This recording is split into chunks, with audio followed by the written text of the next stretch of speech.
Un nouveau projet de barrage, un bassin de rétention. Aucune décision n'est prise pour le moment. En décembre dernier, le projet historique du barrage de Francheville a été abandonné, mais le syndicat en charge de la gestion et de l'aménagement de l'Iseron planche toujours sur les pistes possibles.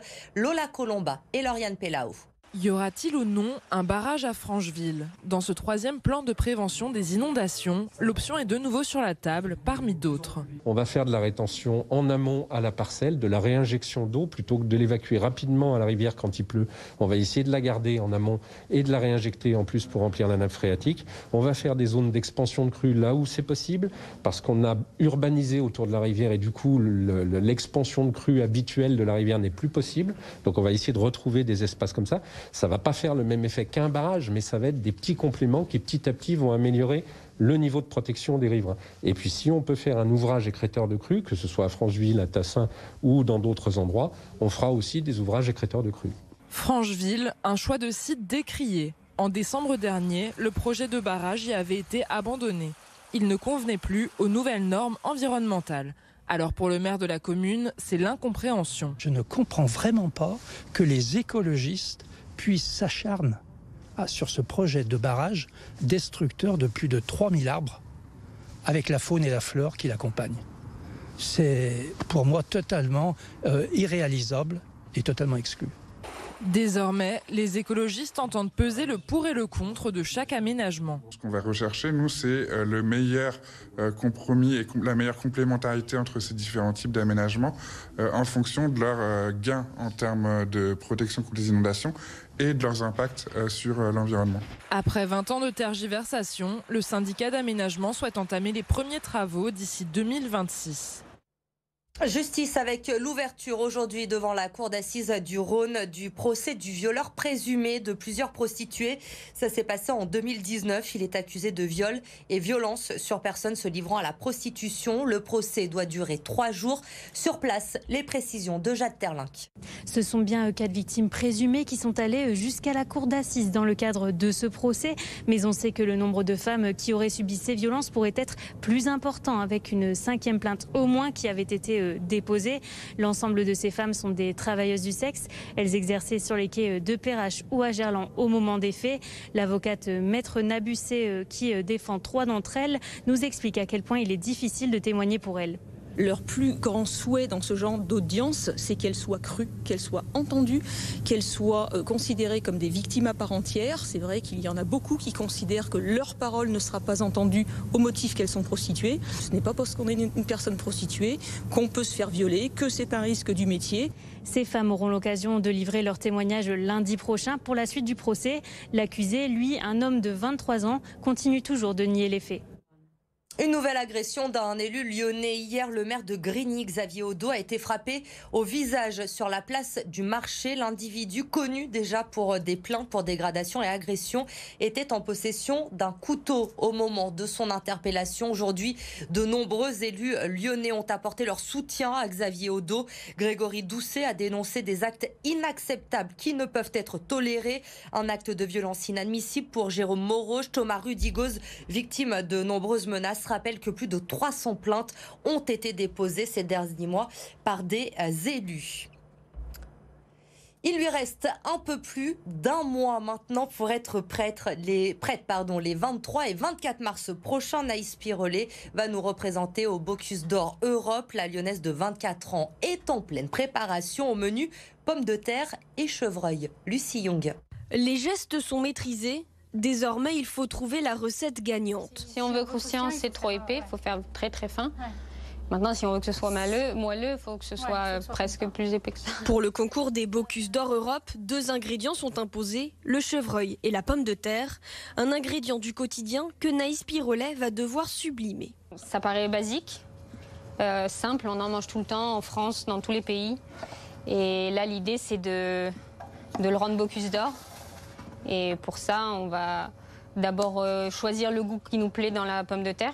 Si c'est le goût rôti, si c'est le goût plutôt en purée, si c'est le croustillant. À 1 mois du concours, l'heure est aux derniers essais pour la jeune chef lyonnaise. Lors de la compétition, elle sera face à 18 autres équipes. La pression est grande, les prochaines semaines seront décisives. Moi, je dois tout travailler. J'ai fait très peu de concours, donc le Bocuse d'Or, je le connais, mais je ne l'ai jamais vécu dans ce cadre-là. Donc tous les aspects sont à travailler. La gestion du temps, le goût, il faut toujours être à l'affût parce que à force de répéter les mêmes choses, parfois on en oublie le goût et c'est le plus gros piège.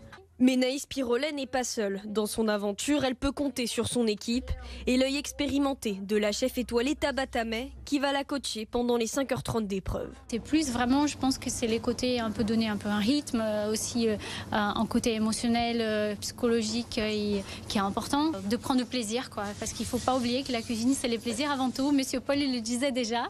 Des conseils précieux pour la candidate de 24 ans. Si elle termine dans les 10 premiers à Budapest, elle décrochera son ticket pour la grande finale des Bocuse d'Or Monde à Lyon en janvier 2023. Il n'a que 19 ans et pourtant tout le monde le voit déjà comme un futur grand. Castello Luqueba Junior s'est imposé en quelques semaines seulement dans l'effectif de l'Olympique lyonnais. Mais qui est-il? Nous sommes allés là où tout a commencé pour lui, à Saint-Genis-Laval. Un reportage de Gaël Biche, Simon Persitz et Édouard G. Moi je suis fier, très fier de lui. Il a saisi l'opportunité de pouvoir être titulaire et de rester dans l'équipe maintenant. Tout le mérite lui revient à lui. Je pense qu'il a une marge de progression qui est encore énorme. Un visage encore méconnu au milieu des stars lyonnaises. Castello Luqueba, alias Castello Junior, n'a rien de brésilien, contrairement à ce que pourrait laisser penser le nom inscrit sur son maillot. Un nom qui commence à prendre de l'ampleur. À 19 ans, le défenseur central de l'OL vient d'enchaîner 10 titularisations avec son club formateur. Le bout d'un chemin entamé il y a bien longtemps pour ce pur produit de la région. Une pépite qui, dès ses débuts du côté de l'Olympique Saint-Genis-Laval, à l'âge de 7 ans, a su se démarquer de multiples manières. Il a beaucoup de qualités techniques, mais c'est pas ses pieds qui nous interpellent. C'est son état d'esprit, c'est son caractère, c'est sa gentillesse, c'est son sourire. Et cette qualité qu'on n'a pas spontanément chez un gamin de cet âge-là, c'est le sens du collectif, c'est la volonté de faire briller ses copains avant de briller lui-même. Altruiste donc, mais lorsqu'un recruteur de l'OL vient l'observer, c'est bien le jeune joueur, alors âgé de 9 printemps, qui crève l'écran. Conséquence, il intègre immédiatement le centre de formation rhodanien en 2011. Année après année, Castello gravit tous les échelons sans jamais toutefois connaître de surclassement. Pas le plus précoce donc, mais l'un des plus talentueux. En 2021, 10 ans après son arrivée au club, le joueur signe son premier contrat pro, son premier match avec l'équipe première, mais aussi son premier but en Ligue 1. Plutôt convaincant comme début, mais cela reste des débuts. Il a des progrès à faire encore et je pense que la coopération avec des partenaires expérimentés comme Jérôme Boateng à côté de lui vont lui permettre de passer un cap, pouvoir être encore un meilleur défenseur et pouvoir atteindre le très très haut niveau. Désormais installé dans la rotation de Peter Bosz, Castello vient de prolonger d'1 an, un contrat signé il y a moins de 6 mois. Preuve qu'aux yeux de l'OL, l'avenir passe par lui. L'OL qui sera à Lens demain. Le Loup, lui, joue la 18e journée du top 14 ce week-end. Un déplacement au programme à Castres demain après-midi. Le CO qui est un concurrent direct pour les phases finales. Mais les hommes de Pierre Mignoni sont en pleine confiance. Ils restent sur 6 victoires de rang, toutes compétitions confondues. Ils sont invaincus en 2022. Prudence tout de même dans les rangs lyonnais. Écoutez. Castres sait très bien où on va. C'est une équipe redoutable, à domicile. Très très bonne équipe. Donc on se suit un petit peu avec Castres au niveau du classement. Donc on va être bien sûr très attendu. C'est un gros test de caractère pour nous. Et j'ai envie de voir où on se situe par rapport à ça. L'Asvel enfin connaît son adversaire pour les quarts de finale de la Coupe de France. Les hommes de TJ Parker joueront face à Gravelines Dunkerque le 26 mars prochain. Les Villeurbanais qui comptent bien conserver leur trophée dans la compétition, vainqueurs de la Coupe de France en 2019 et en 2021.